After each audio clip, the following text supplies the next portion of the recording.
King Nazaru is back with Rosario Vampire 2, Chapter 59. Skune has just released the Holy Lock second seal to fight Gyokuro Shuzen, and he wants to do it before his body starts to break down.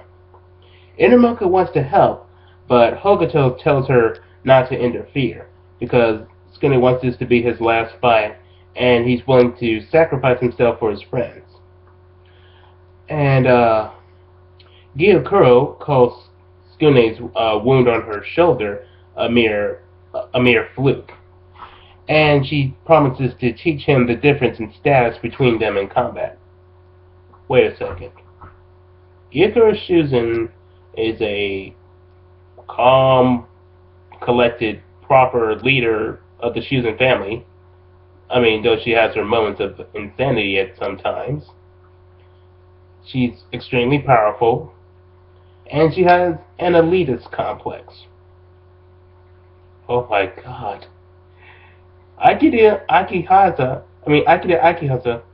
used Frieza as Gyokuro Shiro's inspiration. Think about it. They have pretty much some of the exact same personality traits. The elitist attitude, the fact that they try to stay composed and yet they have bits of insanity. The fact that they will cunning and ruthless. I'm starting to love Gyokuro Shuzen even more. Let's see. So anyway, Skune and Gyokuro start to clash with one another, and Gyokuro realizes Skune's potential doesn't come from Dracula's blood, but actually from himself. They continue to evade and counter one another, while their clashing powers end up destroying parts of Fairy Tail HQ. So each blow that they're delivering are capable of destroying buildings. Damn, that's awesome. And Gyokuro says, you're really interesting, Skune. Alright, I'll decide to cut the crap and use my full power. That's basically what she says. And she starts releasing her limiter. And Skune starts to get nervous because Skune is already starting to go all out. But Gyokuro, who managed to punch Skune a great distance away earlier, and was able to deck her own stepdaughter, who's considered the invincible vampire, that was her power restrained. Now we're going to see Gyokuro Shuzen at full power. So she removes the limiter, which is the cross in her hair, and eyeballs start forming on Gyokuro's hands. And then something interesting happens.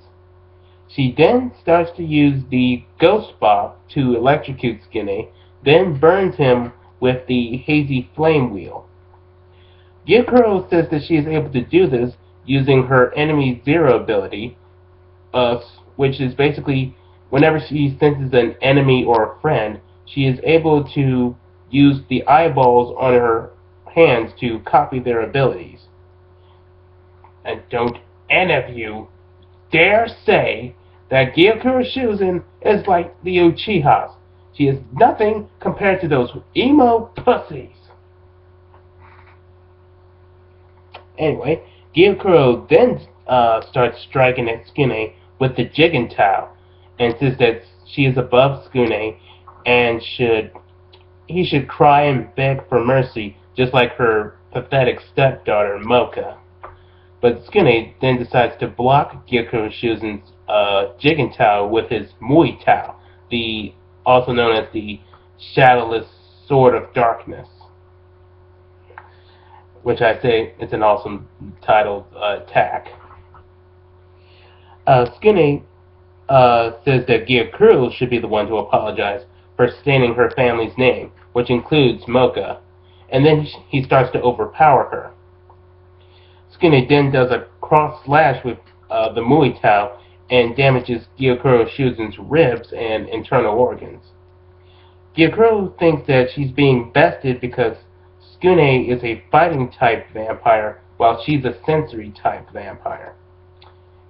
Technically, Skinny's just a human with vampire power. He's not a vampire yet. And Skinny's body then starts to break down, and Anamoka tells him to just stop fighting. And then we see Skinny's arm starts to enlarge and form tendrils from his biceps. And this is due to him being near the Dracula and getting a further mutation. Skinny feels that Dracula is actually calling him while this is happening, and Skinny and Gyokuro continue their fight with exchanging punches, but Skinny can barely feel them because he's more focused on Dracula's call. And Skinny gives Gyokuro a stomach punch while she knees him on the head, but he's still not paying attention to this because he then starts focusing on Mocha and can't really protect her, so it's not really doing that much damage, or at least he can't feel it. Then Skinny defeats Gyokuro Shuzen with a second stomach punch, and Anamoka rushes to Skinny's side to carry his unconscious body. I loved these two chapters. This fight was awesome and very brutal, very ugly. I can say this. If this fight was adapted in anime form, this could be one of the greatest fights in anime history. Right up there with the fights of Dragon Ball, some fights in One Piece, the fight between Goku and Frieza, Goku versus Majin Buu, Luffy versus Lucci, Eren Von Jaeger versus the Armored Titan. I can assure you, this will be one of the greatest fights we would ever see. So, that was chapter 59. And next video, I'm going to be talking about Sailor Moon Crystals, episode 4.